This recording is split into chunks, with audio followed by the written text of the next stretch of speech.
things worked out. But our second speaker today is Gene. Gene speaking from the Advanced Communication series, project number 1, Speaking to Inform. The speech title, The Latest Facts on the Future of Ethanol. Please welcome Gene.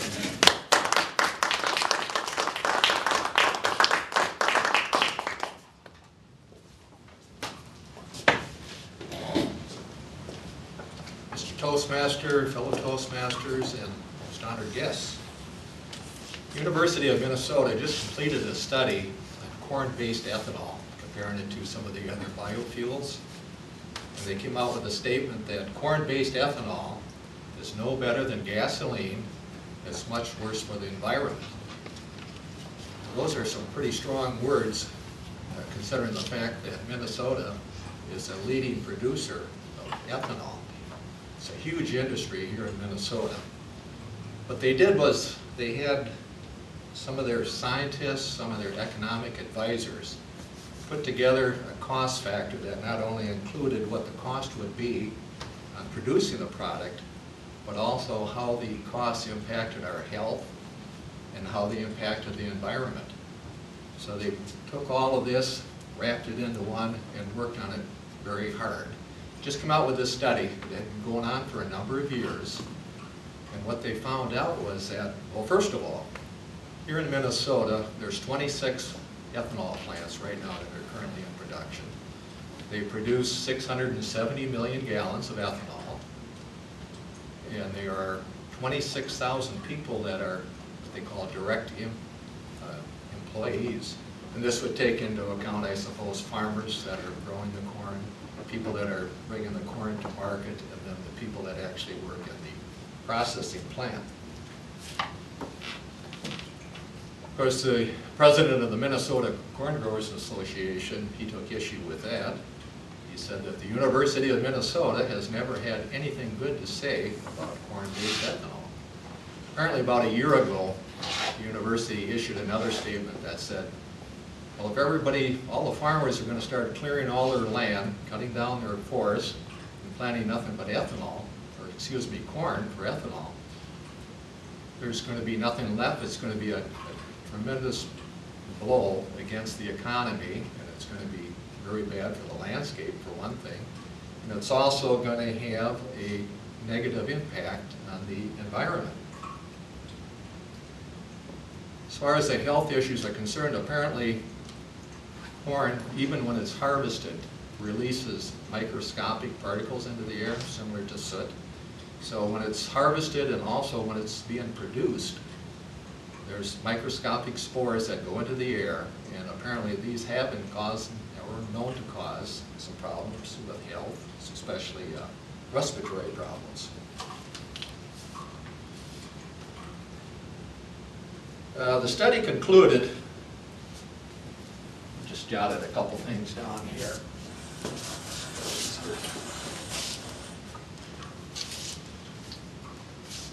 The corn-based ethanol, which they were knocking, is 72 cents, and it ranges all the way up to $1.43 per gallon.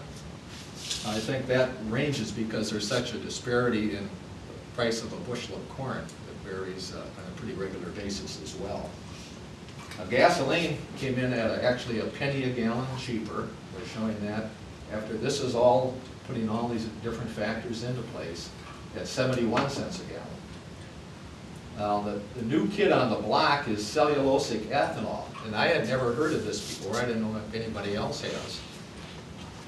This came in by far the lowest at 19, with a range up to 33 cents a gallon. Now, one of the reasons for this is that it's much easier to produce.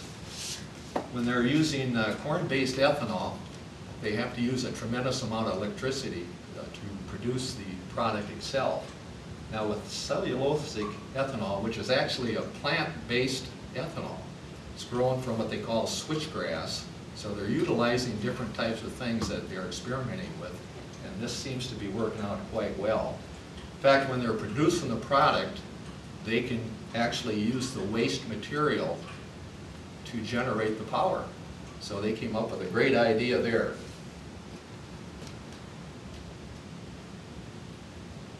Now, there's a lot of different studies that are going on. In fact, the University of Nebraska just came out with a new study that I found on the internet, and they refuted quite a few of these facts that the University of Minnesota stated. They said there's been a lot of changes made in corn-based ethanol production, that they have learned from their mistakes, they've refined their production methods, and they've brought down, for instance, they use 50% less greenhouse gases are emitted into the atmosphere compared to, and this is 2 to 3 times the reduction reported in earlier studies.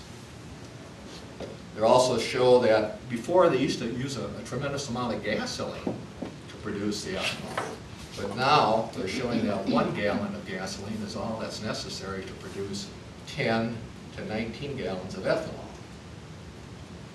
Now there's no mistake that the ethanol plants here in Minnesota are really struggling.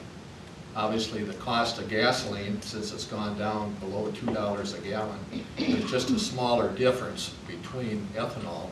We call it E85. I don't know if anybody has converted their vehicles over to that, but a lot of people did a number of years ago.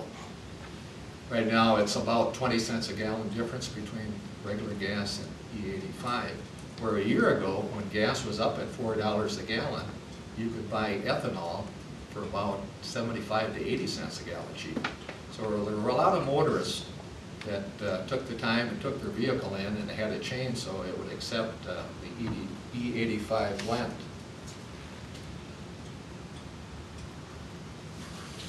Basically, people really started cutting down on their driving here when gas was up around $4 a gallon. And I think that still has carried over, even though gasoline is below $2 a gallon. I know the one plant over in Iota, they were trying to get that up in production, and they were having trouble raising money for that. So there's no doubt that they are struggling right now, but given the economic conditions that we have, you've got 26,000 people that are employed here in Minnesota. That would be a real disaster if those plants had to shut down. I don't know if there's any opportunity for them to switch over from corn-based ethanol to cellulosic ethanol. That looks like it's the front runner right now. I myself always believed in ethanol. I always thought you needed some sort of a hedge against foreign oil imports.